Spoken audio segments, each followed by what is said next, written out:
Wish I can lose weight this easy. Whatever. Ready?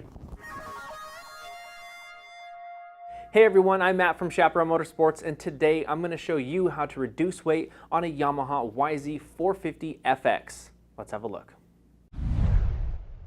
For this video, we used the 2016 Yamaha YZ450 FX. This is their new Enduro off-road model, so if you have something similar to that, you can essentially do the same thing with the parts I'm about to show you.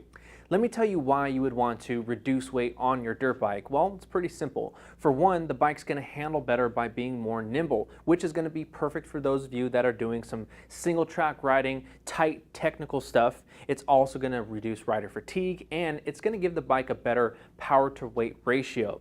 And aside from all the weight savings, most of these parts are actually going to give your bike a big performance boost. So there's a ton of benefit here, and the main key is that we didn't spend thousands of dollars. There's some race teams that spend tens of thousands of dollars on titanium bolts to shave about a pound or two.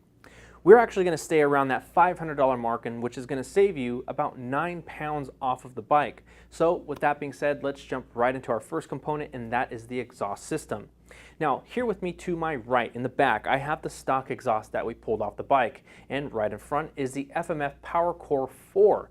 Now, we went with the GYTR version just to keep it all Yamaha, and we also went with the Hex model. We did that because it allows us to use the stock header pipe. Now, that's a big benefit because, for one, it saves us money, and it still allows us a nice power gain by utilizing this muffler.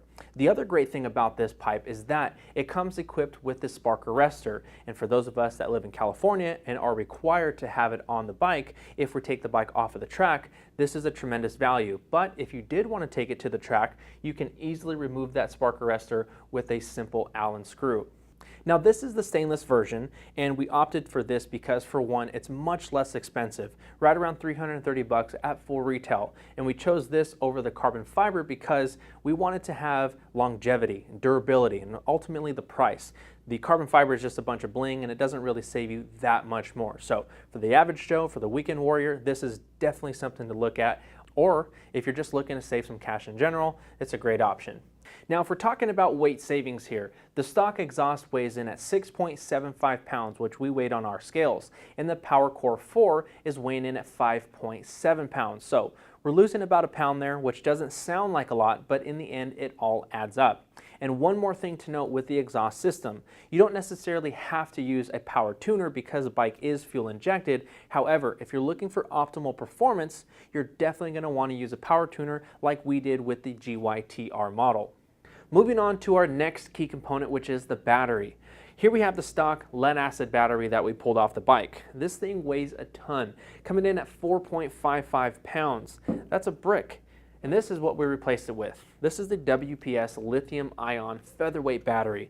It weighs next to nothing. 1.3 pounds is all it weighs. So right off the bat, you can already see the benefit to owning one of these things. But let me tell you the real reason why you would want a lithium-ion battery. For one, there's no memory in these things, which means they're going to have no loss of power over time.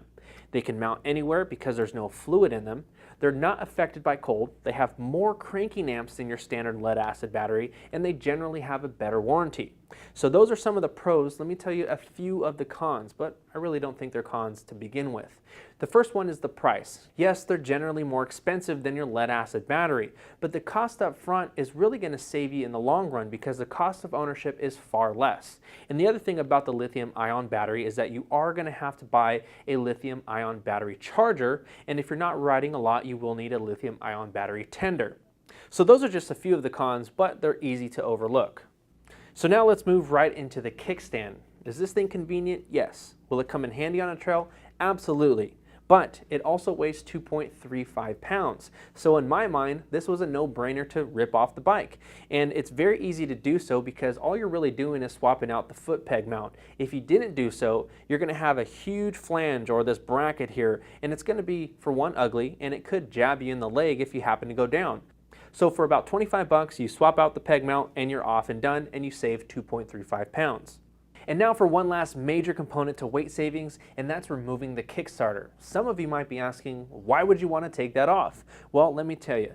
The FX version has a 160 watt stator compared to the 90 watt stator on the YZ, which is their track model. So right off the bat, you're going to get a better faster charge to the battery, and especially if you swap over to the lithium ion, it has more cranking amps. So that's going to have more power, especially if you're running accessory lighting on your bike. Taking the Kickstarter off is easy enough, but in the end, you're going to be left with a big old hole. So what you'll need is the GYTR Kickstart Removal Kit, which consists of a snap ring, a washer, spacer, and a faceplate. And if you know what you're doing, it can be done in about 30 minutes. It costs about 30 bucks, and it's going to shave 2 pounds off the motorcycle.